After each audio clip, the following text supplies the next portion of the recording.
Good morning, everybody. We've got some really good earth-shattering news came our way this morning, and we're luckily able to grab Josh Herrin, who's the focus of that news. Josh, man, congratulations! It's you always seem to manage to land on your feet, and now they've just announced that you're going to be on the Warhorse HSBK Racing Ducati New York Panigale V2 for the MotoAmerica Supersport class. So how cool is that? I just realized how hard that's going to be to say on the podium. Yeah, it's a bit of a it's a bit of a tongue twister. I'm pumped for it though. I went to Bobby at New Jersey and asked him what their plans were for next year, and he's like, "Oh, I have a spot on this V2 if you want to try that." But he kind of looked at me like there's no chance I'd want to do it. And I had talked to Rachel earlier in the weekend, and that was actually exactly what I wanted to do, was get back in the super sport class and just have fun. Like I've always had so much fun in the 600 class, and I haven't been able to win the championship in that class. So it's kind of something that I wanted to try and do. So my immediate answer was, hey, if we can make things work between Zemke and you, which is my manager, then I'm all for it. So let's go for it.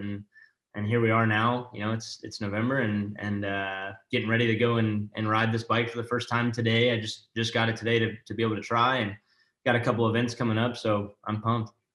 We see the V2 there in the background.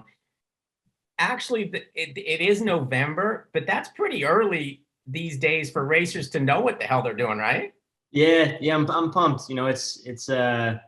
It was done early. Bob, if it was up to Bobby, it would have gotten done a little bit sooner. I think he was nervous that I was gonna bail at the last second.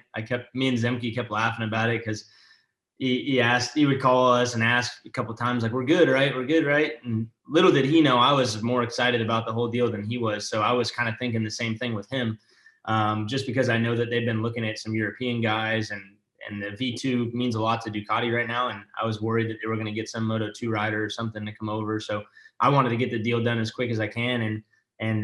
So yeah, we actually were able to get the deal done.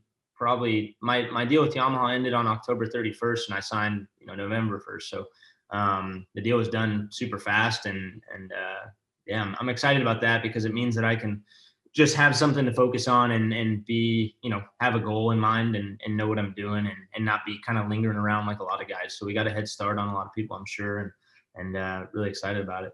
Yeah, and now that you have a family, it's nice to know you can actually feed them. Yeah, that's definitely. So, looking at the Ducati behind you, I don't know that have you ever, I know you haven't raced one. Have you ever even ridden one? I rode one at Coda. I was doing a deal with my buddies out at Coda 11 Motorsports, and they had some guys Ducati there, but I did like one lap on it and just came right back in. So I wouldn't really say I gave it a fair shakedown.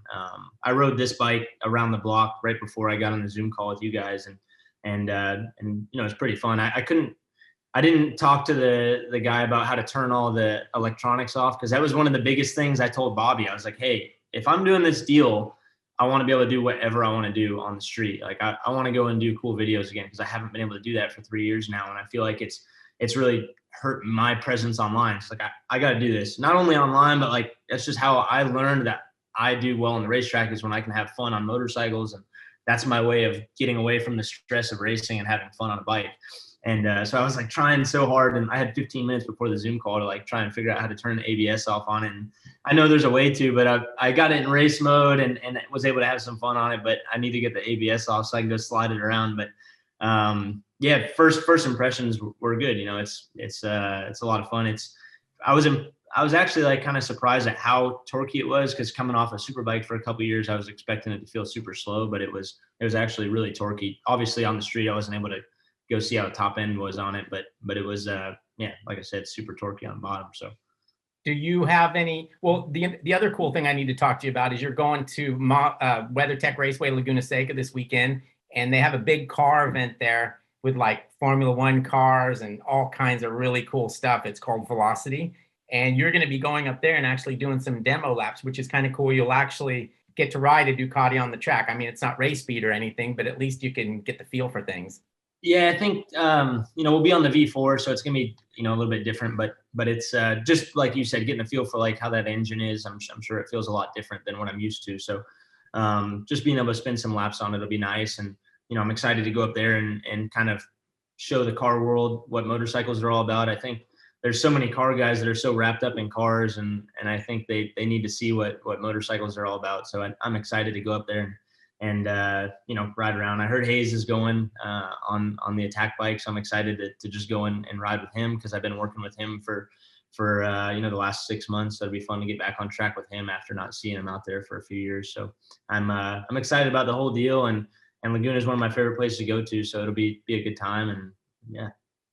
I know you didn't have the season you really wanted, but looking at your situation this morning, I mean, you still got a bunch of podiums and you finished 6th in the championship, and that's with missing 4 races. Did you see the writing on the wall that you weren't coming back, or was it a surprise? I mean, I was kind of expecting not to be there. It's the results weren't good. We're not going to go into all the reasons why I think they weren't good, but it was, it wasn't a good year. I wasn't happy, and it just took all the fun out of it. It took, everything out of me this year. So it was one of those things where I was honestly just thinking about going and getting a normal job, or trying to do more coaching or something, because I was just over not having fun at the races. And part of that's obviously because I'm not winning, but also part of it's just because I'm not enjoying the bike that I was riding. So it was a bummer, but I kind of, Yamaha was looking for more money for next year, more sponsors, and so they weren't really clear on what their plans were. And I brought the Fresh and Lean sponsorship to them last year, and Fresh and Lean has obviously been a partner of mine for a while. So it was some conversations I needed to have with Thomas, because he pushed for me to be on that team last year. So I'm not sure what it would have been like. He was willing to push for me to be on the team again. So I don't know if they're staying with them or not, but he was willing to go to bat for me. So I'm not really sure what the situation was, but I just knew that I wanted to have fun, and it wasn't happening where I was. And I've had a long, great relationship with Yamaha. It was something that we tried and just didn't work out. So this year we're going to try to look at it a little bit different, and just go and do something that I know I'll have fun doing, and put myself in a good situation. Bobby let me, choose a mechanic on the team, and it just seems like a really good situation. So I think I landed, like you said, on my feet, and put myself in a spot where we can succeed. And I want to bring my kid to the races for a couple more years. So it was too soon to call it quits. I don't like saying retiring, because I think that's, we just did the overrated, underrated episode. I think retiring is a very overrated word. So I definitely didn't want to do that. I'm old for our sport, but also young at the same time, because guys are, Rossi's 43, 44 or something. Yeah. Hayes was 41 or something when he retired. So I got plenty of time left, and I just need to stick it out. Some years you have your bad years, then you have your good years. I think Taylor McKenzie did a YouTube video recently and talked about kind of like chutes and ladders, how the racing career. Yeah, I saw that. And I think that's true. I think everybody goes through the same stuff, and some people, I'm guilty of it. Some people complain a little bit more than others, but it's just because it means a lot to them, and it's what their whole life's been about. I'm 31, and 26 years of that has been all about this. So it's hard not to show your emotions. A lot of the manufacturers just want you to put on a smile all the time and just be fake. And I'm not about that. I always find myself being stuck in that rut, and like I kind of fall for it. But then halfway through the year, I'm like, screw this. I want to be me. And I just want to be with a team that allows me to just be me all the time. And I think I found that now, and just ready to go out and have fun and try to win races, and kind of get back to the person that I found out that I was in 2018, not only as a racer, but as a person. So I'm excited about it. Now, one of the things I also thought of when I heard about this deal was the fact that I imagine with MotoAmerica taking over the Daytona 200 and it being a super sport race, and this bike fitting right into that class. Now, I'm sure that was a nice little carrot dangled in front of you, because I know that's an important race for you. Yeah, I don't know why it's become such an important thing for me. But it has, I won it in 2010, and I got 2 or 3 seconds before and after that. And it's just a fun deal for me. I think it's especially, in 2020 when I went and did it, I feel like we we got kind of robbed, and everybody did. You know, COVID. It was like literally like the day that the whole country shut down was when I got the lap record at Daytona, which was a huge deal for me. And there was a lot of people just talking shit the whole time, like that hadn't raced me before and thought they were going to go beat me. And I got to go and set that lap time. And it felt good and it was fun. And I want to go and race it again for sure. So I think I don't know for sure if the team plans on doing the 200, but we're on the right bike to do it. And it would be super fun to be able to go and do it for sure. So it's definitely something that I'm pushing for the guys to do. And yeah, hopefully we're out there.